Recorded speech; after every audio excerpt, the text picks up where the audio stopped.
स्वागत है आपका माइंड वॉल्ट ऑडियो बुक में। कभी कभी लगता है न कि हम सब एक ऐसी दौड़ में भाग रहे हैं जिसका कोई फिनिशिंग लाइन ही नहीं है। हम बस हाथ पैर मार रहे हैं, ये सोचकर कि शायद अगले मोड़ पर कुछ सुकून मिलेगा।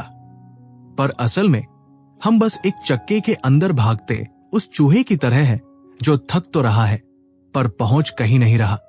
अर्जुन के साथ भी कुछ ऐसा ही था। अर्जुन करीब 28 साल का, अपनी छोटी सी इलेक्ट्रॉनिक रिपेयर और सर्विस की दुकान टेकफिक्स के काउंटर पर बैठा था। बाहर बारिश हो रही थी और दुकान के अंदर वही पुरानी सीलन वाली खुशबू और सोल्डरिंग आयरन से निकलने वाला हल्का सा धुआं तैर रहा था। अर्जुन के सामने एक पुराना लैपटॉप खुला पड़ा था जिसके पुर्जे किसी पहेली की तरह बिखरे हुए थे। उसे लग रहा था कि उसकी जिंदगी भी इन पुर्जों जैसी ही है, बिखरी हुई, उलझी हुई और समझ से बाहर। वो बस एक ट्रांजैक्शन से दूसरे ट्रांजैक्शन की तरफ भाग रहा था। आज एक कस्टमर आया, पैसे दिए, काम हुआ, बात खत्म। कल फिर किसी नए चेहरे के साथ वही कहानी दोहरानी होगी। ये जो टुकड़ों टुकड़ों में जीने का तरीका था जिसे लोग बिजनेस कहते हैं, वो उसे अंदर से खाली कर रहा था। उसे महसूस हो रहा था कि वो अपने काम में और अपने कस्टमर्स के साथ एक ऐसी दीवार के पीछे खड़ा है जहां से सिर्फ लेन देन की आवाजें सुनाई देती हैं, दिल की धड़कने नहीं। तभी दुकान का दरवाजा एक हल्की सी आवाज के साथ खुला और एक बुजुर्ग सज्जन अंदर आए। वो निकोलज थे। निकोलज इस इलाके के पुराने बाशिंदे थे और अक्सर अर्जुन की दुकान पर कुछ न कुछ ठीक करवाने या बस यूं ही हालचाल पूछने आ जाते थे। उनकी आंखों में एक अजीब सी चमक थी, जैसे उन्हें कुछ ऐसा पता हो जो बाकी दुनिया भूल चुकी है। उन्होंने अपना छाता कोने में रखा और अर्जुन के पास आकर खड़े हो गए, जो बड़ी शिद्दत से एक छोटे से पेंच को कसने की कोशिश कर रहा था। निकोलज ने बड़े प्यार से कहा, अर्जुन बेटा, कभी गौर किया है कि तुम यहां बैठकर बस आग बुझाने का काम कर रहे हो? अर्जुन ने चौंक कर ऊपर देखा और एक थकी हुई मुस्कान के साथ जवाब दिया, क्या मतलब निकोलज अंकल? निकोलज ने काउंटर पर पड़े उस बिखरे हुए लैपटॉप की तरफ इशारा किया और बोले, देखो इसे। ये लैपटॉप तब तुम्हारे पास आया जब ये पूरी तरह हार मान चुका था। तुम्हारी पूरी दुनिया इन डिजास्टर्स के इर्द गिर्द घूमती है। जब किसी का फोन टूटता है, जब किसी का कंप्यूटर हैंग होता है, तब वे तुम्हारे पास भागते हैं। तुम उनके लिए एक जरूरी बुराई की तरह हो। वे तुम्हारे पास आना नहीं चाहते, उन्हें आना पड़ता है। क्या तुम्हें नहीं लगता कि इस रिश्ते में कुछ बहुत बड़ी कमी है? अर्जुन ने गहरी सांस ली और पेंचकस नीचे रख दिया। उसे लगा जैसे निकोलज ने उसके मन की कोई दुखती रग छू ली हो। उसने कहा, बात तो आपकी सही है अंकल। हर दिन मैं नए लोगों से मिलता हूं, वही सवाल पूछता हूं, वही परेशानियां सुनता हूं। कभी कभी लगता है कि मैं कोई सर्विस प्रोवाइडर नहीं, बल्कि एक इमरजेंसी वार्ड का डॉक्टर हूं। पर इसमें मैं क्या कर सकता हूं? काम तो ऐसे ही चलता है ना। निकोलज मुस्कुराए और एक खाली स्टूल खींचकर बैठ गए। उन्होंने खिड़की के बाहर गिरती बूंदों की तरफ देखते हुए कहा, अर्जुन, हम अक्सर सोचते हैं कि बिजनेस का मतलब है किसी की जरूरत को पूरा करना, पर असल में असली जादू तब शुरू होता है जब तुम उस जरूरत के पैदा होने से पहले ही वहां मौजूद हो। सोचो, अगर तुम्हें यह पता हो कि यह लैपटॉप अगले 2 हफ्तों में खराब होने वाला है और तुम उस इंसान को पहले ही फोन करके कह सको कि भाई, इसे थोड़ा सा साफ करवा लो वरना काम रुक जाएगा, तब तुम सिर्फ एक मैकेनिक नहीं रह जाओगे, तुम उनके पार्टनर बन जाओगे। अभी तुम्हारा रिश्ता एपिसोडिक है, जैसे टीवी सीरियल के अलग अलग एपिसोड जिनका आपस में कोई गहरा ताल्लुक नहीं होता। पर जिंदगी तो एक फिल्म की तरह होनी चाहिए, जहां हर सीन पिछले सीन से जुड़ा हो और अगले सीन की नींव रख रहा हो। अर्जुन को यह बात थोड़ी अजीब लगी। उसने सोचा, यह भला कैसे मुमकिन है? क्या मैं ज्योतिष हूं जो जान जाऊंगा कि किसका क्या खराब होने वाला है? पर निकोलज की बातों में एक गहराई थी, एक ऐसी फिलॉसफी जो उसे सोचने पर मजबूर कर रही थी। उसे महसूस हुआ कि उसकी थकान का कारण ज्यादा काम नहीं था, बल्कि वो फ्रिक्शन था जो हर नए ट्रांजैक्शन के साथ पैदा होता था। हर बार कस्टमर को समझाना, हर बार भरोसा जीतना, हर बार कीमत पर बहस करना, ये सब कितना थका देने वाला था। अर्जुन ने खिड़की की तरफ देखते हुए सोचा कि उसकी जिंदगी का असली मकसद क्या है। क्या वो बस पेंच कसने के लिए पैदा हुआ है? उसे याद आया कि जब उसने ये काम शुरू किया था तो उसे मशीनों से प्यार था। वो उन्हें समझना चाहता था, उन्हें बेहतर बनाना चाहता था। पर धीरे धीरे मुनाफे और खर्चों की दौड़ में वो उन लोगों को भूल गया जिनके लिए वो ये काम कर रहा था। निकोलज ने उसे बड़े गौर से देखते हुए फिर से बोलना शुरू किया, बेटा, ये जो तुम महसूस कर रहे हो ना, ये एक एफिशिएंसी फ्रंटियर की दीवार है। तुम अपनी पूरी ताकत लगा रहे हो, अपना वक्त दे रहे हो, फिर भी तुम्हें लग रहा है कि तुम आगे नहीं बढ़ पा रहे, क्योंकि तुम एक पुरानी लकीर पर चल रहे हो। तुम सोचते हो कि या तो मैं सस्ता काम करूं या फिर बहुत अच्छा। पर क्या तुमने कभी सोचा है कि तुम एक साथ दोनों कैसे कर सकते हो? और उसका रास्ता मशीनों में नहीं, लोगों के साथ तुम्हारे जुड़ाव में छिपा है। जब तुम किसी के साथ कनेक्ट होते हो तो तुम्हें उनके लिए मेहनत कम करनी पड़ती है, क्योंकि तुम उन्हें समझने लगते हो। उनकी आदतें, उनकी जरूरतें, उनका डर, सब कुछ तुम्हारे सामने साफ होने लगता है। और जब क्लैरिटी आती है तो थकान अपने आप कम हो जाती है। अर्जुन को लगा जैसे उसके दिमाग की कोई बंद खिड़की अचानक खुल गई हो। उसने निकोलज से पूछा, पर अंकल, मैं ये करूंगा कैसे? लोग तो बस अपना काम निकलवाने आते हैं। निकोलज ने एक छोटी सी कहानी सुनाई। उन्होंने कहा, एक बार एक माली था। वो सिर्फ तब पौधों को पानी देने नहीं जाता था जब वे सूखने लगते थे। वो रोज उन पौधों की मिट्टी को छूकर देखता था, उनके पत्तों का रंग देखता था। उसे पता होता था कि किस पौधे को कल प्यास लगने वाली है। वो पौधों का इलाज नहीं करता था, वो उन्हें पाल रहा था। तुम्हें भी अपने ग्राहकों को पालना होगा। तुम्हें यह समझना होगा कि उनकी डिजायर क्या है।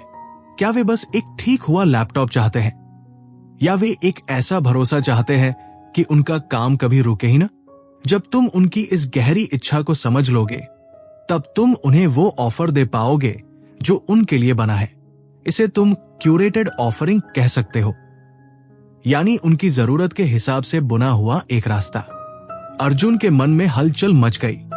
उसे अपने काम करने के तरीके में एक बहुत बड़ी खामी नजर आने लगी। वो अब तक सिर्फ रिक्वेस्ट का इंतजार कर रहा था। जब कोई उससे कुछ मांगेगा तब वो देगा। पर निकोलज उसे रिकॉग्नाइज करने की कला सिखा रहे थे, बिना मांगे ही जान लेना। रात घनी हो रही थी और बारिश अब धीमी हो चुकी थी। अर्जुन ने दुकान की लाइटें बंद की और निकोलज के साथ बाहर निकला। ठंडी हवा के झोंकों ने उसे एक अजीब सा सुकून दिया। उसे लग रहा था कि आज उसने सिर्फ बिजनेस के बारे में नहीं, बल्कि जिंदगी के बारे में कुछ नया सीखा है। उसे समझ आया कि रिश्ते चाहे इंसान के साथ हो या ग्राहक के साथ, अगर वे सिर्फ जरूरत के वक्त याद किए जाएंगे तो वे हमेशा भारी लगेंगे। पर अगर उनमें एक निरंतरता हो, एक कंटिन्यूअस रिलेशनशिप हो, तो वे बोझ नहीं बल्कि सहारा बन जाते हैं। अर्जुन ने सोचा कि कल सुबह जब वो दुकान खोलेगा तो वो उस पुराने बिखरे हुए लैपटॉप को सिर्फ एक मशीन की तरह नहीं देखेगा। वो उस इंसान के बारे में सोचेगा जिसका काम इस मशीन की वजह से रुका हुआ है। वो सोचने लगा कि कैसे वो अपने ग्राहकों के व्यवहार को कोच कर सकता है, कैसे उन्हें बेहतर आदतें सिखा सकता है, ताकि उनकी मशीनें और उनकी जिंदगी दोनों बेहतर चलें। निकोलज ने उसके कंधे पर हाथ रखा और कहा, अर्जुन, बदलाव कभी भी शोर मचाकर नहीं आता। वो बहुत शांति से, एक छोटे से एहसास के साथ शुरू होता है। बस ये याद रखना कि तुम जो कर रहे हो उसमें तुम्हारी रूह होनी चाहिए, सिर्फ तुम्हारा हुनर नहीं। उस रात अर्जुन को नींद बड़ी देर से आई। उसके दिमाग में निकोलज की बातें किसी धुन की तरह गूंज रही थी। वो समझ रहा था कि अब तक वो सिर्फ रिस्पॉन्ड कर रहा था, पर अब उसे कनेक्ट होना था। ये एक नया सफर था जहां कोई नक्शा नहीं था, बस एक दिशा थी। उसे महसूस हुआ कि असली कामयाबी इसमें नहीं है कि आपके पास कितने कस्टमर्स हैं, बल्कि इसमें है कि आप उनके साथ कितने गहरे जुड़े हुए हैं। ये जुड़ाव ही है जो जिंदगी के इस फ्रिक्शन को कम कर सकता है। उसे अब उस दुकान से डर नहीं लग रहा था, नहीं उस अकेलेपन से जो उसे अक्सर घेर लेता था। उसे लग रहा था कि उसके पास अब एक चाबी है जिससे वो अपने और दूसरों के बीच की उस दीवार को गिरा सकता है। माइंड वॉल्ट ऑडियो बुक के इस सफर में अर्जुन की ये पहली सीढ़ी थी जहां उसने जाना कि जिंदगी टुकड़ों में नहीं, एक अंतहीन प्रवाह में बहती है। उसे बस उस प्रवाह का हिस्सा बनना था, उसके खिलाफ लड़ना नहीं।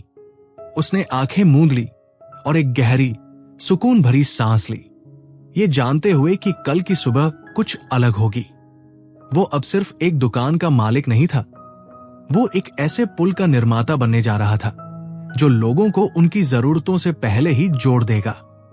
ये एहसास ही उसकी पहली जीत थी। अगले दिन जब अर्जुन ने अपनी दुकान का शटर उठाया तो हवा में एक अजीब सी ताजगी थी। कल रात की बारिश ने सड़कों की धूल तो साफ कर ही दी थी, शायद उसके दिमाग के जालों को भी थोड़ा हिला दिया था। उसने अपनी पुरानी दुकान की उस घिसी हुई नीली डायरी को खोला जिसे वो अपना लेजर कहता था। उसमें सैकड़ों नाम थे, फोन नंबर थे और उनके आगे लिखी थी एक रकम। अब तक उसके लिए ये डायरी सिर्फ हिसाब किताब का एक जरिया थी, पर आज उसे इसमें कुछ और ही दिख रहा था। उसे दिख रहे थे वे चेहरे जो सिर्फ मुसीबत में उसके पास आते थे, जैसे मिस्टर खन्ना जो हर 3 महीने में अपना प्रिंटर लेकर आते थे क्योंकि उसकी कार्ट्रिज सूख जाती थी, या वो छोटी सी बच्ची जो हर महीने अपना टैबलेट लेकर आती थी क्योंकि उसका चार्जिंग पोर्ट ढीला हो जाता था। अर्जुन ने सोचा, मैं इन सबको जानता हूं, इनके गैजेट्स की कमियों को जानता हूं, फिर भी मैं हर बार उनके आने का इंतजार क्यों करता हूं? उसे याद आया कि निकोलज अंकल ने इंफॉर्मेशन लूप की बात की थी। ये लूप अभी टूटा हुआ था। कस्टमर को परेशानी होती, वो दुकान ढूंढता, आता, समझाता, पैसे देता और चला जाता। इस पूरे कस्टमर जर्नी में कितना ज्यादा फ्रिक्शन था। तभी बाहर से निकोलज अंकल की आवाज आई, चाय पियोगे अर्जुन? वो अपने हाथ में 2 कांच के गिलासों में गर्मा-गर्म चाय लिए खड़े थे। अर्जुन मुस्कुराया और बोला, अंकल, आप तो बिल्कुल सही वक्त पर आए हैं। मैं बस अपनी इस डायरी को देख रहा था और सोच रहा था कि मैं कितना बड़ा बेवकूफ रहा हूं। निकोलज ने चाय का गिलास उसे थमाया और पास पड़ी एक पुरानी मेज पर बैठ गए। उन्होंने कहा, बेवकूफी नहीं बेटा, इसे मिस्ड अपॉर्चुनिटीज कहते हैं। देखो, ज्यादातर business respond to desire model पर चलते हैं, यानी जब प्यास लगी तब कुआं खोदा। कस्टमर को लगा कि उसका लैपटॉप धीमा है, उसने तुम्हें याद किया, पर क्या तुमने कभी सोचा है कि उसके मन में यह ख्याल आने से लेकर तुम्हारी दुकान तक पहुंचने के बीच में कितनी मानसिक थकान होती है? अर्जुन ने चाय का घूंट लिया और सोचने लगा, वाकई कस्टमर को पहले तो ये मानना पड़ता है कि प्रॉब्लम बड़ी है, फिर उसे वक्त निकालना पड़ता है, फिर उसे भरोसा करना पड़ता है कि उसे ठगा नहीं जाएगा। ये पूरी जर्नी किसी पहाड़ चढ़ने जैसी है। निकोलज ने अपनी चाय की चुस्की लेते हुए आगे कहा, अर्जुन, असली जादू तब होता है जब तुम उस जर्नी को छोटा कर दो, उसे पहाड़ चढ़ने की जरूरत ही न पड़े। सोचो, अगर मिस्टर खन्ना को पता हो कि उनका प्रिंटर खराब होने ही वाला है और तुम उन्हें एक मैसेज कर दो कि सर, कल मैं आपके इलाके में हूं, क्या मैं आपकी कार्ट्रिज चेक कर लूं? तो तुमने उनका आइडेंटिफिकेशन वाला बोझ अपने ऊपर ले लिया। तुमने उनकी समस्या को उनके बोलने से पहले ही पहचान लिया। इसे कहते हैं क्यूरेटेड ऑफरिंग। तुम उन्हें सो विकल्प नहीं दे रहे, तुम उन्हें वही एक चीज दे रहे हो जिसकी उन्हें वाकई जरूरत है। अर्जुन को लगा जैसे कोई गुत्थी सुलझ रही हो। उसने पूछा, पर अंकल, क्या लोग इसे दखलंदाजी नहीं मानेंगे? उन्हें लगेगा कि मैं बस पैसे कमाने के लिए उन्हें बार बार परेशान कर रहा हूं। निकोलज थोड़ा हंसे। उनकी आंखों के किनारे की झुर्रियां और गहरी हो गई। उन्होंने कहा, यही तो फर्क है एक सेल्समैन और एक पार्टनर में। अगर तुम बस बेचना चाहते हो तो वो दखल अंदाजी है, पर अगर तुम उनकी लाइफ को आसान बनाना चाहते हो तो वो केयर है। इसके लिए तुम्हें अपने कनेक्टेड डेटा का सही इस्तेमाल करना होगा। तुम जानते हो कि खन्ना जी कितना प्रिंट करते हैं। तुम्हें पता है कि औसतन 3 महीने में उनकी इंक खत्म हो जाती है। ये डेटा तुम्हारे पास पहले से है, बस तुम इसे इस्तेमाल नहीं कर रहे थे। जब तुम सही वक्त पर सही बात कहते हो तो कस्टमर को सर्विस नहीं, मैजिक महसूस होता है। उसे लगता है कि कोई है जो उसका ख्याल रख रहा है। अर्जुन ने अपनी डायरी की तरफ देखा। उसमें लिखे नंबर अब सिर्फ नंबर नहीं थे, वे सिग्नल्स थे। उसे समझ आ रहा था कि वो अब तक सिर्फ एक मैकेनिक की तरह सोच रहा था, एक स्ट्रेटेजिस्ट की तरह नहीं। अर्जुन ने गहरी सोच में डूबते हुए कहा, अंकल, मैंने देखा है कि जब भी कोई नया कस्टमर आता है तो सबसे ज्यादा वक्त उसे ये समझाने में लगता है कि प्रॉब्लम क्या है। उसे लगता है कि शायद मैं ज्यादा पैसे मांग रहा हूं। वो भरोसा नहीं कर पाता। निकोलज ने सिर हिलाया, बिल्कुल, क्योंकि तुम्हारा और उसका रिश्ता एपिसोडिक है। हर बार तुम शून्य से शुरू करते हो, पर अगर तुम कोच बिहेवियर मॉडल अपनाओ तो तुम उन्हें सिखा सकते हो। उन्हें बताओ कि वे अपने डिवाइस का ख्याल कैसे रखें। जब तुम उन्हें वैल्यू देते हो बिना कुछ मांगे तो ट्रस्ट अपने आप बिल्ड होता है, और एक बार जब भरोसा पक्का हो जाता है तो फिर पेमेंट और डिसीजन वाला फ्रिक्शन खत्म हो जाता है। वे तुमसे सवाल नहीं पूछते, वे बस कहते हैं, अर्जुन तुम देख लो क्या सही है। अर्जुन को याद आया कि उसके पास कुछ ऐसे गिने चुने कस्टमर्स थे जो वाकई ऐसा ही करते थे। वे उसके पुराने ग्राहक थे, पर उसने कभी गौर नहीं किया था कि उनके साथ उसका रिश्ता कनेक्टेड हो चुका था। चुनौती यह थी कि इस रिश्ते को हर कस्टमर के साथ कैसे बनाया जाए, वो भी बिना खुद को थकाए। निकोलज ने अपनी खाली गिलास नीचे रखी और बोले, देखो अर्जुन, इस दुनिया में 2 तरह की कंपनियां हैं। एक वो जो चाहती है कि कस्टमर उनके बारे में हर पल सोचे, जिसे हम हाई एंगेजमेंट कहते हैं, और दूसरी वो जो चाहती है कि कस्टमर को उनके बारे में सोचना ही न पड़े, लो एंगेजमेंट। एक रिपेयर शॉप के तौर पर तुम्हें लो एंगेजमेंट की तरफ बढ़ना चाहिए। कस्टमर का लैपटॉप चले, बस उसे ये न सोचना पड़े कि कैसे। उसे ये एहसास होना चाहिए कि अर्जुन है ना, वो संभाल लेगा। जब तुम किसी की जिंदगी से एक फिक्र कम कर देते हो तो तुम उनके लिए अनिवार्य बन जाते हो। इसके लिए तुम्हें ऑटोमेटिक एग्जीक्यूशन की तरफ कदम बढ़ाने होंगे, यानी कुछ ऐसी चीजें जो अपने आप हो जाएं, बिना किसी के कहे। अर्जुन ने सोचा कि क्या वो कोई ऐसी सर्विस शुरू कर सकता है जहां वो साल में 2 बार खुद जाकर लोगों के डिवाइसेस की सफाई और चेकिंग कर ले। एक छोटा सा सब्सक्रिप्शन जैसा कुछ। इससे कस्टमर को बार बार डिसीजन नहीं लेना पड़ेगा और उसे एक पक्का भरोसा मिलेगा। जैसे जैसे दोपहर की धूप दुकान के अंदर आने लगी, अर्जुन के मन में आइडियाज की बाढ़ आने लगी। उसे लगा कि वो अब तक एक छोटे से पिंजरे में बंद था और निकोलज ने बस उस पिंजरे का दरवाजा खोल दिया था। उसने महसूस किया कि कनेक्टेड स्ट्रेटेजी सिर्फ बड़े बड़े कॉर्पोरेट्स के लिए नहीं है, ये तो हर उस इंसान के लिए है जो दूसरे की मदद करना चाहता है। इसमें सिर्फ टेक्नोलॉजी का खेल नहीं है, बल्कि उस इमोशनल कनेक्शन का है जो डेटा के पीछे छिपा होता है। उसे याद आया कि कैसे वो बचपन में अपने पिता को देखा करता था, जो मोहल्ले के हर किसी की छोटी मोटी तकलीफों का ध्यान रखते थे। वे भी तो यही कर रहे थे, बस उनके पास कोई डायरी या कंप्यूटर नहीं था, उनके पास एक बड़ा दिल था। निकोलज ने उसकी सोच को जैसे पथ लिया हो। उन्होंने कहा, टेक्नोलॉजी सिर्फ एक औजार है अर्जुन, असली काम तो वो भावना करती है जो तुम उस काम में डालते हो। जब तुम किसी का काम आसान करते हो तो तुम उनकी जिंदगी का एक हिस्सा बन जाते हो। अर्जुन ने उठकर अपनी दुकान के उस बिखरे हुए काउंटर को समेटना शुरू किया। आज उसे काम बोझ नहीं लग रहा था। उसे लग रहा था कि वो एक बहुत बड़े मिशन पर है। उसने सोचा कि वो आज ही उन 5 लोगों को फोन करेगा जो पिछले महीने उसके पास आए थे, बस ये पूछने के लिए कि उनका डिवाइस अब कैसा चल रहा है।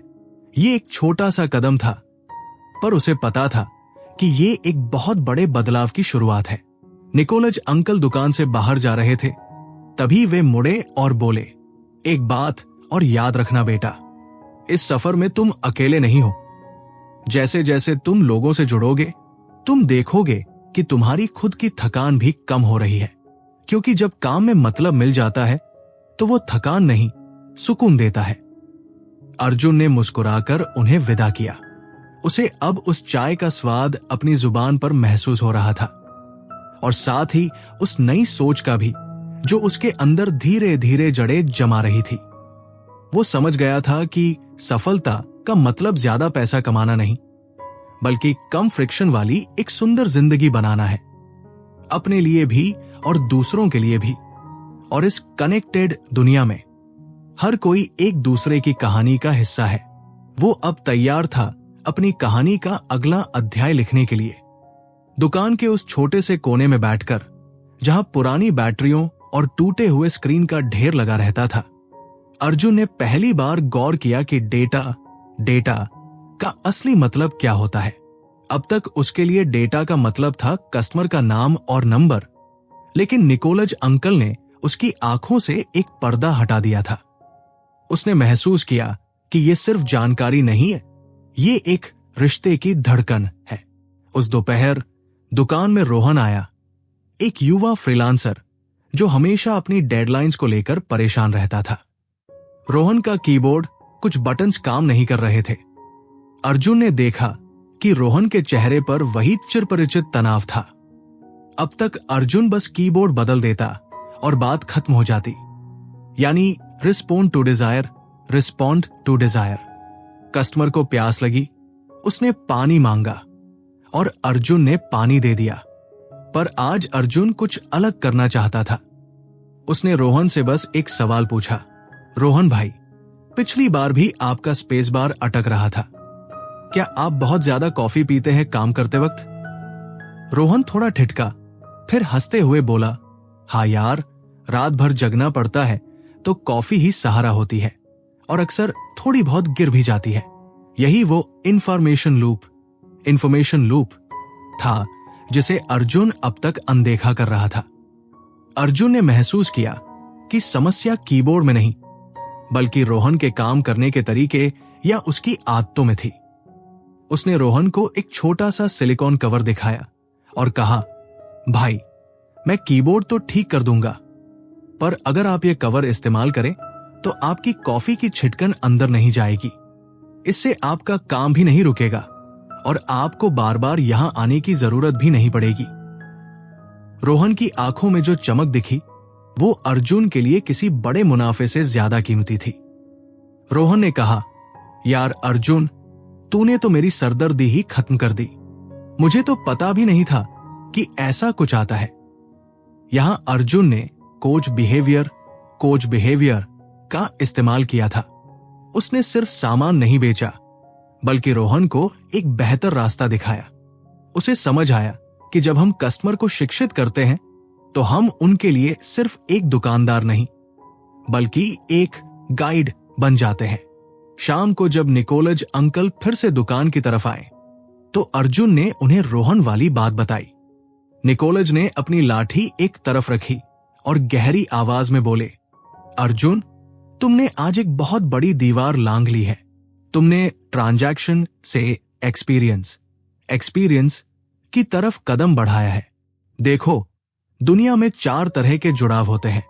पहला तो वही जब कोई तुमसे कुछ मांगे और तुम दे दो। दूसरा है क्यूरेटेड ऑफरिंग, जहां तुम कस्टमर की पसंद जानकर उसे विकल्प देते हो। जैसे अगर तुम्हें पता है कि कोई फोटोग्राफर है तो तुम उसे खुद ही उन एक्सेसरीज के बारे में बताओ जो उसके कैमरे को बेहतर बना सकती है। तीसरा है कोच बिहेवियर, जो तुमने आज रोहन के साथ किया, उसे बेहतर आदतें सिखाना। और चौथा है ऑटोमेटिक एग्जीक्यूशन, ऑटोमेटिक एग्जीक्यूशन, जहां कस्टमर को सोचना ही न पड़े, काम अपने आप हो जाए।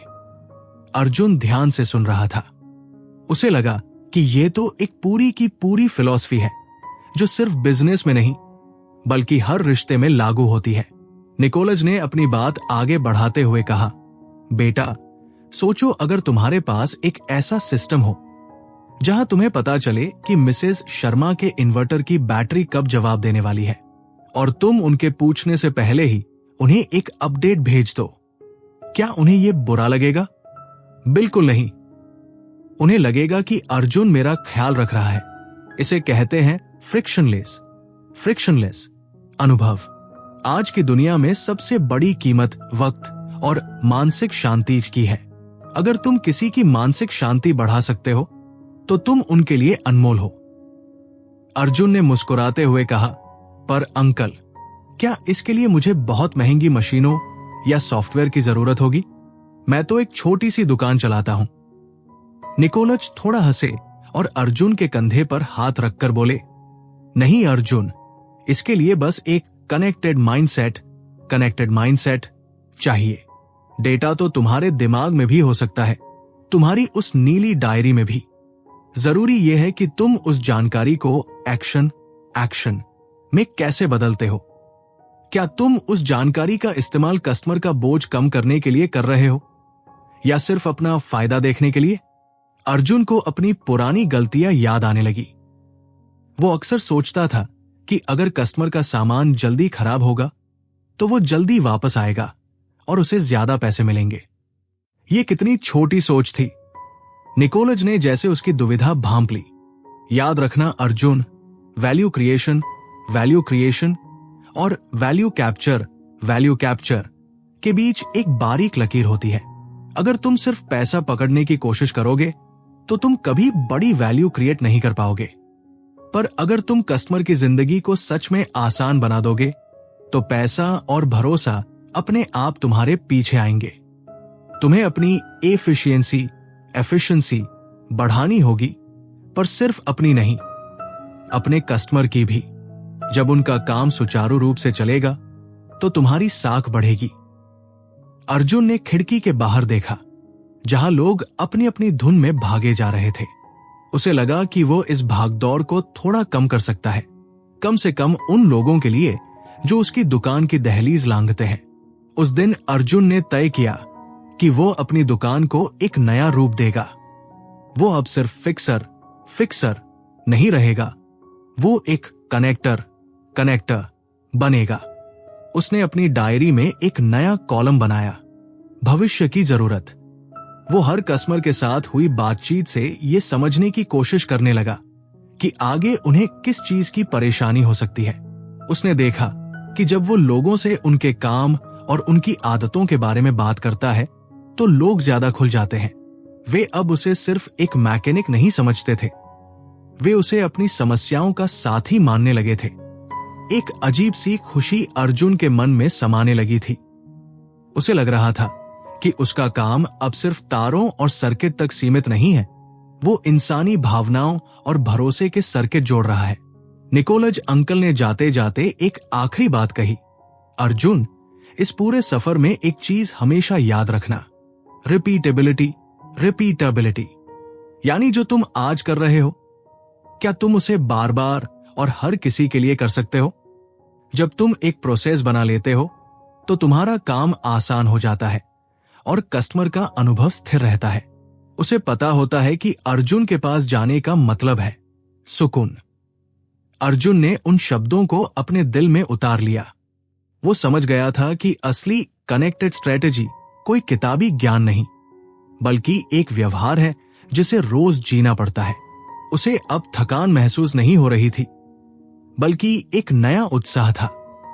उसे लग रहा था कि वो एक बहुत बड़े जाल का हिस्सा है, जहां हर तार एक दूसरे से जुड़ा है और वो उस जाल को सुलझाने वाला नहीं, बल्कि उसे और मजबूत बनाने वाला धागा है। माइंड वॉल्ट ऑडियो बुक के इस अध्याय में अर्जुन ने इंफॉर्मेशन को इंटिमेसी में बदलना सीख लिया था। उसे एहसास हुआ कि जब हम दूसरों की फिक्र करते हैं तो कुदरत हमारी फिक्र करने लगती है। और यही वो असली मुनाफा है जिसे कोई बैलेंस शीट कभी नहीं दिखा सकती। कल की सुबह एक नई चुनौती लेकर आने वाली थी, पर अर्जुन अब तैयार था, क्योंकि उसके पास अब सिर्फ हुनर नहीं, एक दूरदर्शिता भी थी। वो अब सिर्फ आज के बारे में नहीं, बल्कि हमेशा के बारे में सोच रहा था। अगले कुछ दिन अर्जुन के लिए एक अजीब सी कशमकश भरे रहे। उसने निकोलज अंकल की बातों को अमल में लाना तो शुरू कर दिया था, लेकिन अब उसे एक नई तरह की चुनौती महसूस हो रही थी। उसकी दुकान में अब लोग सिर्फ सामान ठीक करवाने नहीं आ रहे थे, बल्कि सलाह लेने भी आने लगे थे। रोहन ने अपने 2 और दोस्तों को भेज दिया था और मिसेस शर्मा ने अपने पूरे किटी ग्रुप में अर्जुन की देखभाल वाली बात फैला दी थी। एक तरफ तो अर्जुन खुश था कि उसका कनेक्शन बढ़ रहा है, लेकिन दूसरी तरफ उसे लग रहा था कि वो काम के बोझ तले दबता जा रहा है। उसके पास अब हर किसी के लिए वक्त कम पड़ रहा था। वो सोचने लगा, अगर मैं हर कस्टमर के साथ इतना वक्त बिताऊंगा, उन्हें कोच करूंगा, उनके डेटा को समझूंगा, तो मैं असल में रिपेयरिंग कब करूंगा। उसे लग रहा था कि वो एक ऐसी दीवार से टकरा गया है जहां उसे क्वालिटी और क्वांटिटी के बीच किसी एक को चुनना होगा। उसी शाम जब बारिश की हल्की फुहारें फिर से शुरू हुई, निकोलज अंकल दुकान के अंदर आए। उन्होंने देखा कि अर्जुन के चेहरे पर थकान के साथ साथ एक गहरी झुंझलाहट भी है। काउंटर पर पुर्जों का अंबार लगा था और अर्जुन अपनी नीली डायरी में कुछ हिसाब लगाने की कोशिश कर रहा था, जो शायद बैठ नहीं रहा था। निकोलज ने अपनी छड़ी दीवार के सहारे टिकाई और धीरे से बोले, क्या हुआ अर्जुन? ऐसा लग रहा है जैसे तुमने अपनी ही बनाई हुई जंजीरों में खुद को जकड़ लिया है। अर्जुन ने एक ठंडी आह भरी और बोला, अंकल, आपकी बातें सुनने में बहुत अच्छी लगती हैं, पर जमीन पर उन्हें उतारना बहुत मुश्किल है। मैं जितना ज्यादा लोगों से कनेक्ट होने की कोशिश कर रहा हूं, उतना ही मेरा अपना सिस्टम चरमरा रहा है। मुझे समझ नहीं आ रहा कि मैं अपनी एफिशिएंसी कैसे बढ़ाऊं। अगर मैं सस्ता और तेज काम करता हूं तो क्वालिटी गिरती है, और अगर मैं क्वालिटी पर ध्यान देता हूं तो लागत बढ़ जाती है। ये तो एक कभी न खत्म होने वाला समझौता है। निकोलज मुस्कुराए और अर्जुन के पास रखे एक पुराने रेडियो को हाथ में लेकर उसे देखने लगे। उन्होंने कहा, अर्जुन, तुम जिसे समझौता कह रहे हो, उसे अर्थशास्त्र की भाषा में एफिशिएंसी फ्रंटियर कहते हैं। ये एक ऐसी काल्पनिक लकीर है जो कहती है कि तुम एक चीज को बेहतर बनाने के लिए दूसरी चीज की बलि देनी ही पड़ेगी। अगर तुम बहुत ज्यादा कस्टमाइजेशन चाहते हो तो तुम्हें ज्यादा पैसे खर्च करने होंगे। लेकिन कनेक्टेड स्ट्रेटेजी का असली जादू यही है कि वो इस पुरानी लकीर को ही तोड़ देती है। वो तुम्हें उस जगह ले जाती है जहां तुम एक साथ कम कीमत पर बेहतर अनुभव दे सकते हो। अर्जुन ने उलझन में पूछा, पर यह मुमकिन कैसे है अंकल? जादू तो सिर्फ कहानियों में होता है। निकोलज ने रेडियो नीचे रखा और अर्जुन की आंखों में आंखें डालकर बोले, ये जादू नहीं, ये कोऑर्डिनेशन है। देखो, तुम्हारी अभी की समस्या यह है कि तुम्हारी सप्लाई और डिमांड के बीच कोई तालमेल नहीं है। तुम नहीं जानते कि कल कौन सा कस्टमर कौन सी प्रॉब्लम लेकर आएगा, इसलिए तुम दुनिया भर के पुर्जे अपनी दुकान में भर लेते हो। तुम्हारी इन्वेंट्री में पैसा फंसा रहता है। पर सोचो, अगर तुम उस कनेक्टेड डेटा का इस्तेमाल करो जो तुमने पिछले कुछ दिनों में इकट्ठा किया है। अगर तुम्हें पता है कि अगले हफ्ते 3 लोगों के फोन की बैटरी बदलने वाली है, तो तुम उन बैटरियों को आज ही थोक भाव में मंगवा सकते हो। इससे तुम्हारी लागत कम होगी और कस्टमर को इंतजार भी नहीं करना पड़ेगा। तुम अपनी ऑपरेशनल इफेक्टिवनेस को बढ़ा रहे हो, क्योंकि तुम अब अंधेरे में तीर नहीं मार रहे। अर्जुन को लगा जैसे उसकी उलझन का सिरा धीरे धीरे पकड़ में आ रहा है। निकोलज ने अपनी बात आगे बढ़ाते हुए एक बहुत ही गहरी बात कही, अर्जुन, कनेक्शन का मतलब सिर्फ कस्टमर से बात करना नहीं है, बल्कि अपनी दुकान के हर हिस्से को उस जानकारी से जोड़ना है। जब तुम जानते हो कि क्या होने वाला है, तो तुम वेस्ट को खत्म कर देते हो। वो वक्त जो तुम पुर्जे ढूंढने में बर्बाद करते हो, वो पैसा जो बेकार पड़े सामान में फंसा है, और वो मानसिक ऊर्जा जो तुम अचानक आई समस्याओं को सुलझाने में लगाते हो, ये सब फ्रिक्शन है। जब तुम इस फ्रिक्शन को कम करते हो, तो तुम अपने आप उस एफिशिएंसी फ्रंटियर को पार कर जाते हो। तुम अब सिर्फ मेहनत नहीं कर रहे, तुम बुद्धिमानी से काम कर रहे हो। अर्जुन सोचने लगा कि वाकई उसका आधा दिन तो बस इधर उधर भागने और सामान अरेंज करने में निकल जाता था। अगर वो पहले से तैयार होता तो वो वही काम आधे वक्त में कर सकता था। अर्जुन ने धीरे से कहा, अंकल, मैं समझ रहा हूं, ये सिर्फ ग्राहकों के साथ अच्छा व्यवहार करने के बारे में नहीं है, बल्कि अपने काम करने के तरीके को ही नया आकार देने के बारे में है। पर मुझे डर लगता है कि कहीं मैं एक मशीन न बन जाऊं। मुझे लोगों से बात करना, उनकी कहानियां सुनना पसंद है। निकोलज थोड़े भावुक होकर बोले, बेटा, कनेक्टेड स्ट्रेटेजी का मकसद तुम्हें मशीन बनाना नहीं, बल्कि तुम्हें उन मशीनी कामों से आजाद करना है जो तुम्हारी इंसानियत को खा रहे हैं। जब तुम्हारा सिस्टम अपने आप डेटा को प्रोसेस करेगा और तुम्हें बताएगा कि क्या जरूरी है, तब तुम्हारे पास अपने ग्राहकों के साथ उस चाय की चुस्की लेने का और उनकी बात सुनने का ज्यादा वक्त होगा। टेक्नोलॉजी और डेटा का काम है लॉजिस्टिक को संभालना, ताकि तुम रिलेशनशिप को संभाल सको। याद रखो, एक सफल बिजनेस वही है जो हाईटेक और हाई टच के बीच का संतुलन बना ले। उस रात जब अर्जुन दुकान बढ़ाकर घर लौट रहा था, तो उसे सड़क पर जलती हुई लाइटें भी एक नेटवर्क की तरह लगने लगी। उसे एहसास हुआ कि पूरी दुनिया इसी तरह के धागों से जुड़ी है। हर मोड़ पर, हर चौराहे पर जानकारी का आदान प्रदान हो रहा है। उसने सोचा कि वो अपनी छोटी सी दुकान में भी एक ऐसा ही इकोसिस्टम बना सकता है। उसे अब कस्टमाइजेशन और एफिशिएंसी के बीच चुनाव करने की जरूरत नहीं थी। वो जान गया था कि जितना ज्यादा वो अपनी प्रोसेस को कनेक्ट करेगा, उतना ही वो अपने कस्टमर्स के लिए पर्सनलाइज्ड अनुभव बना पाएगा। उसे लगा कि वो अब एक कलाकार की तरह है, जिसके पास अब बेहतर औजार और एक साफ कैनवास है। अर्जुन के मन में एक नया आत्मविश्वास जाग उठा था। उसने महसूस किया कि असली कॉम्पिटिटिव एडवांटेज सिर्फ सस्ता सामान बेचने में नहीं है, बल्कि एक ऐसा सिस्टम बनाने में है जिसे कोई दूसरा आसानी से कॉपी न कर सके। कोई भी दुकान खोलकर मोबाइल ठीक कर सकता है, लेकिन हर कोई अर्जुन की तरह अपने ग्राहकों की जरूरतों का पूर्वानुमान नहीं लगा सकता। ये पूर्वानुमान ही उसकी ताकत थी। उसे समझ आया कि कनेक्टेड होने का मतलब है हमेशा मौजूद रहना, बिना भारी पड़े। जैसे हवा होती है, जरूरी पर अदृश्य। उसे अब काम का बोझ नहीं लग रहा था, बल्कि उसे लग रहा था कि वो एक बहुत ही सुंदर और जटिल पहेली को सुलझा रहा है, जहां हर टुकड़ा अपनी सही जगह पर बैठता जा रहा है। उसे नींद भी अब बड़े चैन की आने लगी थी, क्योंकि उसके दिमाग में अब कल की चिंताओं का शोर कम और संभावनाओं की खामोशी ज्यादा थी।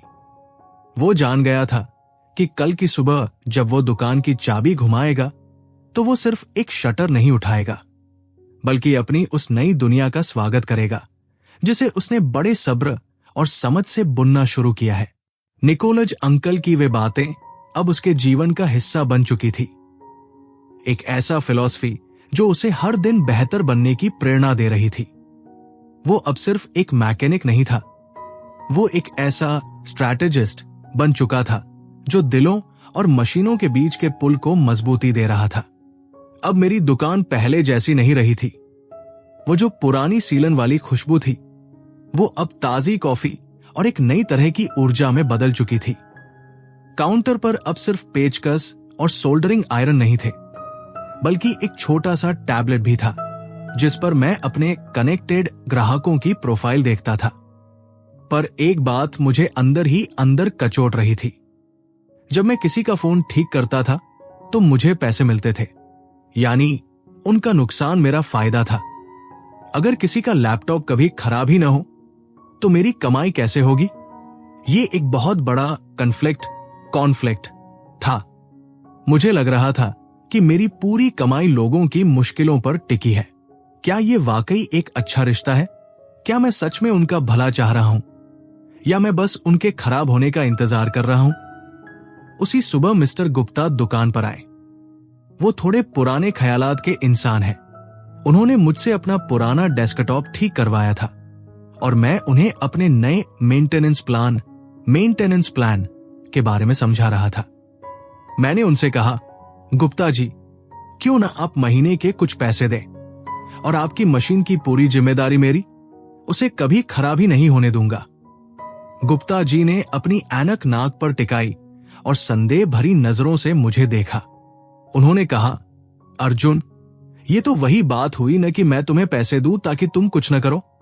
जब मशीन खराब होगी तब पैसे लेना समझ आता है, पर बिना कुछ किए पैसे क्यों दूं? उनकी बात में दम था। ये रेवेन्यू मॉडल का सबसे बड़ा रोड़ा था। लोग ट्रांजैक्शन के आदी हैं। रिलेशनशिप के लिए पैसे देना उन्हें थोड़ा अजीब लगता है। तभी निकोलज अंकल ने दुकान में कदम रखा। उन्होंने गुप्ता जी की बात सुन ली थी। वो मुस्कुराए और बोले, गुप्ता जी, आप इंश्योरेंस के पैसे क्यों देते हैं? यही सोचकर न कि मुसीबत के वक्त कोई खड़ा होगा। अर्जुन जो कह रहा है वो उससे भी बेहतर है। वो इंश्योरेंस नहीं, प्रिवेंशन बेच रहा है। जब आप इसे पैसे देते हैं तो इसके और आपके हित एक हो जाते हैं। अभी क्या होता है? आपका नुकसान, इसका फायदा। पर अगर आप इसे सब्सक्रिप्शन देते हैं तो इसका फायदा तभी होगा जब आपकी मशीन बिल्कुल सही चलेगी। क्योंकि अगर मशीन खराब हुई तो इसे मेहनत करनी पड़ेगी और पुर्जे लगाने पड़ेंगे, जिसका खर्चा इसकी जेब से जाएगा। अब आप ही सोचिए, वो आपको बेहतर सर्विस कब देगा? गुप्ता जी के चेहरे पर सोच के बादल छंटने लगे। उन्हें समझ आया कि यहां इंसेंटिव्स का अलाइनमेंट हो रहा है। जब गुप्ता जी चले गए तो मैंने निकोलज अंकल से पूछा, अंकल, ये वैल्यू कैप्चर का तरीका तो समझ आ गया, पर इसमें एक और डर है। मेरे पास अब लोगों का बहुत सारा डेटा है। मुझे पता है कि कौन कब क्या काम करता है, किसकी क्या आदतें हैं। क्या ये उनकी प्राइवेसी के साथ खिलवाड़ नहीं है? कभी कभी मुझे खुद क्रीपी महसूस होता है। निकोलज अंकल ने एक कुर्सी खींची और बहुत गंभीरता से बोले, अर्जुन, ये इस पूरी स्ट्रेटेजी का सबसे नाजुक हिस्सा है। ट्रस्ट। डेटा एक ऐसी आग है जिससे तुम खाना भी बना सकते हो और घर भी जला सकते हो। अगर तुम इस डेटा का इस्तेमाल सिर्फ अपना सामान बेचने के लिए करोगे तो लोग तुम्हें अपनी जिंदगी से बाहर निकाल देंगे। पर अगर तुम इसका इस्तेमाल उनकी जिंदगी को सच में आसान बनाने के लिए करोगे तो वे तुम्हें खुद अपनी चाबियां सौंप देंगे। उन्होंने मुझे समझाया कि ट्रांसपेरेंसी ही इसका एकमात्र रास्ता है। ग्राहकों को पता होना चाहिए कि तुम उनके बारे में क्या जानते हो और उसका इस्तेमाल कैसे कर रहे हो। निकोलज बोले, बेटा, जब तक तुम कनेक्टेड प्रोड्यूसर की तरह व्यवहार करोगे तब तक डरने की बात नहीं है। तुम्हें बस ये सुनिश्चित करना है कि जो वैल्यू तुम क्रिएट कर रहे हो उसका एक बड़ा हिस्सा कस्टमर को मिले। अगर तुम चालाकी करोगे तो ये कनेक्शन एक बोझ बन जाएगा। डेटा का इस्तेमाल लोगों को नज करने के लिए करो, उन्हें कंट्रोल करने के लिए नहीं। उन्हें विकल्प दो, उन पर फैसले थोपो मत। उस दिन मुझे समझ आया कि एक कनेक्टेड स्ट्रैटेजी में एथिक्स और बिजनेस अलग अलग नहीं है, वे एक ही सिक्के के दो पहलू हैं। मैंने तय किया कि मैं अपने हर ग्राहक को एक डेटा डैशबोर्ड दूंगा। वे देख सकेंगे कि मैं उनके डिवाइस के बारे में क्या जानकारी रख रहा हूं और उससे उन्हें क्या फायदा हो रहा है। ये एक बहुत बड़ा कदम था। मुझे लगा कि मैं अब सिर्फ एक दुकानदार नहीं बल्कि एक ट्रस्टी बन रहा हूं। लोगों का भरोसा जीतना किसी भी मुनाफे से बड़ी कामयाबी थी। शाम के वक्त जब मैं दुकान की लाइटें धीमी कर रहा था तो मुझे एहसास हुआ कि मेरा काम अब बदल चुका है। मैं अब सिर्फ मशीनों के तार नहीं जोड़ता, मैं लोगों की उम्मीदों और उनके भरोसे के साथ एक रिश्ता बुन रहा हूं। निकोलज अंकल ने जो वैल्यू कैप्चर की बात की थी वो सिर्फ पैसों के बारे में नहीं थी, वो उस रिश्ते की गहराई के बारे में थी जो समय के साथ बढ़ती जाती है। मुझे अब डर नहीं लग रहा था कि अगर मशीनें खराब नहीं होंगी तो मैं क्या कमाऊंगा। मुझे पता था कि जब तक मैं लोगों की जिंदगी में वैल्यू जोड़ता रहूंगा, मेरा वजूद बना रहेगा। मैंने महसूस किया कि सब्सक्रिप्शन मॉडल सिर्फ एक बिलिंग का तरीका नहीं है, ये एक प्रॉमिस है, एक वादा कि मैं तुम्हारे साथ हूं हर कदम पर, चाहे दिन हो या रात। तुम्हारी तकनीक और तुम्हारी शांति मेरी जिम्मेदारी है। यह सोचना ही कितना सुकून देने वाला था। अर्जुन के लिए यह एक प्रोफेशनल शिफ्ट से ज्यादा एक स्पिरिचुअल शिफ्ट था। उसे लगा कि वो अब दुनिया के उस बड़े इकोसिस्टम का एक जिम्मेदार हिस्सा है। उसे याद आया कि कैसे पहले वो हर महीने के आखिर में बिलों को लेकर परेशान रहता था, पर अब उसके पास एक प्रेडिक्टेबल रेवेन्यू था जिससे वो अपने काम को और बेहतर बनाने के लिए निवेश कर सकता था। जैसे जैसे रात बद रही थी, मैंने अपनी नीली डायरी के आखिरी पन्ने पर लिखा, कनेक्शन का मतलब कब्जा नहीं बल्कि साथ चलना है। निकोलज अंकल की परछाई अब भी जैसे दुकान के कोनों में मुस्कुरा रही थी। मुझे लगा कि मैंने एक बहुत बड़ा राज जान लिया है। कामयाबी का राज मशीनों में नहीं, इंसानी फितरत को समझने और उसका सम्मान करने में है। माइंड वॉल्ट ऑडियो बुक के इस सफर में मैं अब उस मुकाम पर था जहां मुझे अपनी मेहनत का फल दिखने लगा था, पर असली इम्तिहान तो अब शुरू होने वाला था। इस भरोसे को बरकरार रखने का इम्तिहान, और मैं उसके लिए पूरी तरह तैयार था, क्योंकि अब मेरे पास सिर्फ एक बिजनेस नहीं था, मेरे पास एक मकसद था। और जब मकसद साफ होता है तो रास्ते अपने आप बनते चले जाते हैं। मैंने दुकान का शटर नीचे गिराया और एक गहरी ठंडी हवा को महसूस किया जो मुझे बता रही थी कि कल एक और भी खूबसूरत दिन होने वाला है। मेरी कनेक्टेड दुनिया अब हकीकत बन चुकी थी। महीनों बीत गए और अब टेकफिक्स सिर्फ एक दुकान नहीं रह गई थी, वो इस मोहल्ले का एक भरोसेमंद कोना बन चुकी थी। आज जब मैं अपने काउंटर पर बैठता हूं तो मुझे वो पुराना बिखरा हुआ अर्जुन याद आता है जो सिर्फ अगले ग्राहक और अगले बिल की फिक्र में डूबा रहता था। अब मेरी सुबह किसी आपाधापी से नहीं बल्कि एक सुकून भरी मुस्कान से शुरू होती है। दुकान का नजारा भी बदल गया है। वो पुरानी सीलन वाली गंध अब गायब है, उसकी जगह ताजी हवा और एक व्यवस्थित सिस्टम ने ले ली है। निकोलज अंकल अक्सर कहते थे कि जब हम दूसरों की जिंदगी से उलझने कम करते हैं तो हमारी अपनी जिंदगी सुलझने लगती है, और आज मैं उस बात को जी रहा हूं। आज दुकान में कोई चीख पुकार नहीं होती, कोई कस्टमर ये नहीं कहता कि भाई जल्दी कर दो, मेरा काम रुका है, क्योंकि मुझे पहले से पता होता है कि किसका काम रुकने वाला है और मैं उसे वक्त रहते संभाल लेता हूं। उस शाम जब सूरज अपनी आखिरी किरणें बिखेर रहा था, निकोलज अंकल आखिरी बार मुझसे मिलने आए। उनके चेहरे पर वही पुरानी चमक थी, पर आज उसमें एक संतोष भी था। उन्होंने दुकान के अंदर कदम रखा और चारों तरफ देखा। उन्होंने देखा कि कैसे मैंने उस टैबलेट के जरिए एक कनेक्टेड नेटवर्क तैयार कर लिया है। उन्होंने अपनी छड़ी एक तरफ रखी और बोले, अर्जुन, तुम्हें याद है उस दिन जब तुम इस दुकान के शटर को अपनी मजबूरी की जंजीर मानते थे? आज देखो, ये शटर एक संभावनाओं का द्वार बन गया है। तुमने सिर्फ अपना काम करने का तरीका नहीं बदला, तुमने इस पूरे इलाके के साथ अपना रिश्ता बदल दिया है।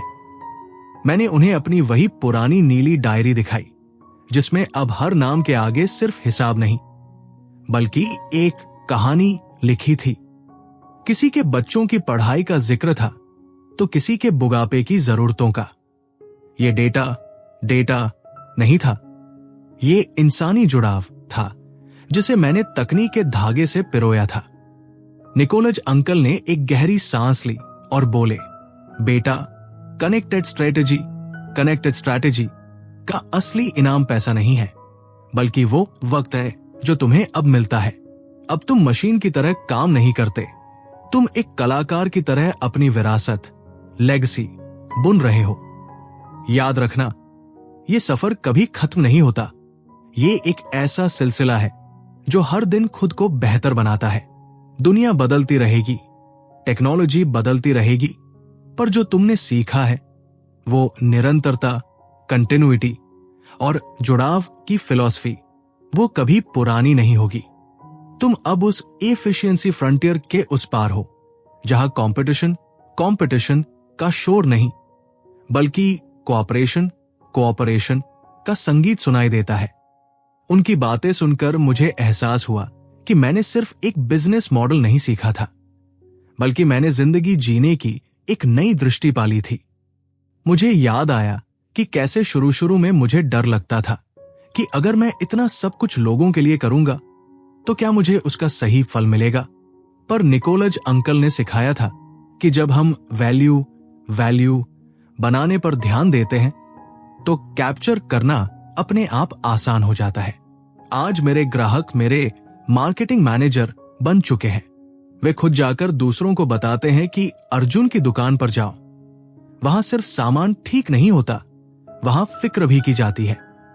ये जो कोच बिहेवियर और ऑटोमेटिक एग्जीक्यूशन का जादू मैंने चलाया था, उसने मुझे एक ऐसी जगह खड़ा कर दिया था जहां मुझे अब मार्केट के उतार चढ़ाव का डर नहीं लगता था। मैं अब एक कनेक्टेड इकोसिस्टम का केंद्र था। निकोलज अंकल जाने के लिए उठे।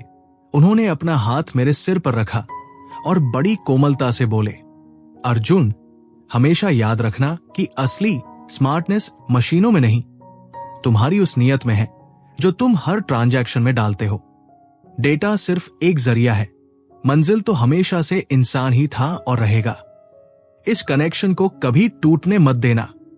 जैसे जैसे तुम और बड़े होगे, शायद तुम्हें और भी मुश्किल फैसले लेने पड़ेंगे, पर अगर तुम अपनी इस मूल सोच पर टिके रहे तो तुम कभी नहीं भटकोगे। मैंने उन्हें जाते हुए देखा और मुझे लगा कि वो सिर्फ एक बुजुर्ग पड़ोसी नहीं थे, वो शायद मेरे भीतर के उस डर को रास्ता दिखाने आए थे जो मुझे आगे बढ़ने से रोक रहा था। उनके जाने के बाद दुकान में एक अजीब सी खामोशी छा गई, पर यह खामोशी भारी नहीं थी, ये बहुत हल्की और सुकून देने वाली थी।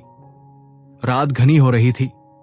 मैंने अपनी दुकान की लाइटें धीरे धीरे बंद की। आज मुझे शटर नीचे गिराते वक्त कोई थकान महसूस नहीं हुई। मुझे लग रहा था कि मैंने आज का दिन सिर्फ काटा नहीं है, बल्कि उसे सार्थक बनाया है।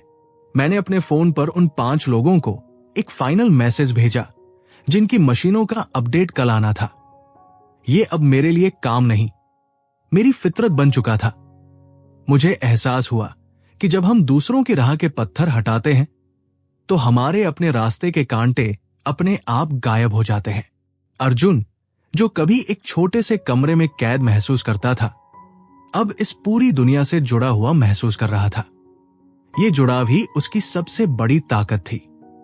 माइंड वॉल्ट ऑडियो बुक के इस सफर में अर्जुन ने जो रास्ता तय किया, वो शायद हम सब के लिए एक सीख है। हम सब अपनी अपनी दुकानों में बैठे हैं, चाहे वो ऑफिस हो, घर हो या कोई बड़ा बिजनेस। हम सब उस फ्रिक्शन से जूझ रहे हैं जो हमें थका देता है। पर अगर हम रुके, थोड़ा गौर करें और उन धागों को पहचानें जो हमें दूसरों से जोड़ते हैं, तो हम भी अपनी एक कनेक्टेड दुनिया बना सकते हैं। ये दुनिया सिर्फ मुनाफे की नहीं, बल्कि मतलब, मीनिंग और मोहब्बत की होगी। अर्जुन की कहानी यहां खत्म नहीं होती। ये तो बस एक नई शुरुआत है, एक ऐसी शुरुआत जहां हर कल पिछले कल से बेहतर होने का वादा करता है। हवा में अब ठंडक बढ़ गई थी। मैंने अपनी चाबी जेब में डाली और घर की तरफ चल पड़ा।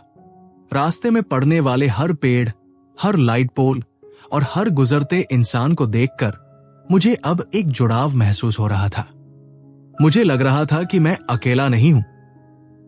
ये पूरी कायनात एक बड़े नेटवर्क की तरह काम कर रही है और मैं बस उसका एक छोटा सा पर जरूरी हिस्सा हूं। इस एहसास ने मुझे जो शांति दी वो किसी भी दौलत से बड़ी थी। अब मुझे अपनी उस पुरानी नीली डायरी की भी शायद जरूरत न पड़े, क्योंकि वो पूरा सिस्टम अब मेरे दिल और दिमाग में बस चुका था। माइंड वॉल्ट ऑडियो बुक की तरफ से ये थी अर्जुन की वो कहानी जिसने उसे तारों के जाल से निकालकर दिलों के जुड़ाव तक पहुंचा दिया। उम्मीद है कि ये सफर आपके लिए भी कुछ नया सोचने की वजह बनेगा। जिंदगी के इस लंबे रास्ते पर हम सब मुसाफिर हैं, पर अगर हम एक दूसरे का हाथ थाम कर चलें तो सफर न सिर्फ आसान होगा बल्कि खूबसूरत भी बन जाएगा। अब वक्त है अपनी आंखों को आराम देने का और उस सुकून को महसूस करने का जो अर्जुन ने पाया।